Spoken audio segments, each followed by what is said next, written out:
Good evening everyone. So, I am Altenorine Belaro. So, yung mga lessons po na nakuha ko sa bagong upload ni Pastor Raza, which is all about Luke, verse 10 to 11. So, yung, pa-summarize ko na lang po yung mismong laman ng scripture.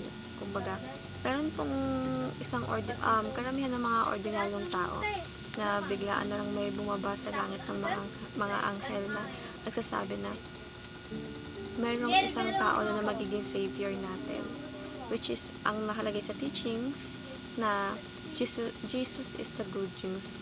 So, bakit naging good news? Isipin natin na isang buhay kapalit ng karamihan. Napaka-grateful natin na patuloy tayong pinipili ng Panginoon para patawarin at patuloy sa buhay na kahit na namumuhay tayo sa kabunduhan ng puno ng kasalanan, pero open arms pa rin tayong tinatanggap ng Panginoon at never siya tumingin sa karumihan na nagagawa natin sa araw-araw.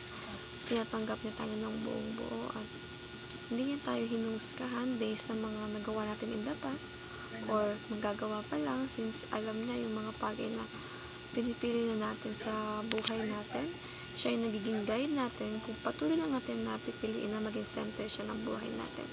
So, kaya nga po sabi ko, mas mabuti na maging center natin si Lord sa life natin dahil wala namang ibang gusto yung Panginoon upang mapabuti yung buhay natin.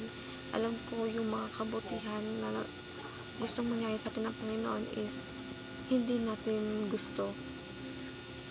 Kasi usually sabi nga nila, yung masama is yun pa yung masarap gawin. Kaya nahihirapan tayong tao na sumunod sa kagustuhan ng Panginoon dahil naglalaban yung temptation at yung dapat natin gawin. So, I believe, tao lang din naman tayo, nagkakamali, pero syempre, ang gusto ng Panginoon is magkaroon tayo ng changes at patuloy tayong magbago, hindi lang para sa Panginoon, ngunit para na rin sa sarili natin, para sa ikabubuti natin. Pangalawa is, sabi din, if Jesus is the joy, so wala namang ibang kasiyahan sa atin kundi ang makasama natin yung Panginoon, hindi lamang dito sa lupa. Syempre, mas okay hanggang langit.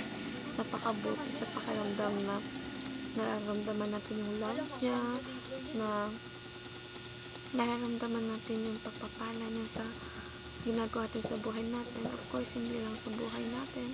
Usually, nakikita natin yan sa family natin na pinagpapasalamat natin sa araw-araw na healthy sila, healthy tayo, nakaka-uwi tayo na safe sa araw-araw na pagtatas natin ng bahay.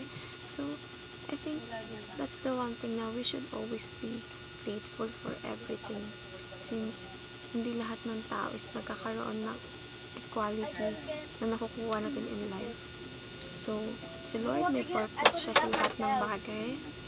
At I think, wag na wag natin mapangunahan yung mga plano niya sa atin in life at wag natin parang papangunahan yung mga decisions niya para sa buhay natin. Instead, ipag-pray natin at magtiwala tayo sa mga kaya niya pang gawin para sa buhay natin, at of course, syempre maging center nga siya ng buhay natin, since si Lord wala siyang ibang gustong mangyari kundi mapabuti at makasama tayo sa langit. So, ayun naman po, at God bless everyone. Merry Christmas to all.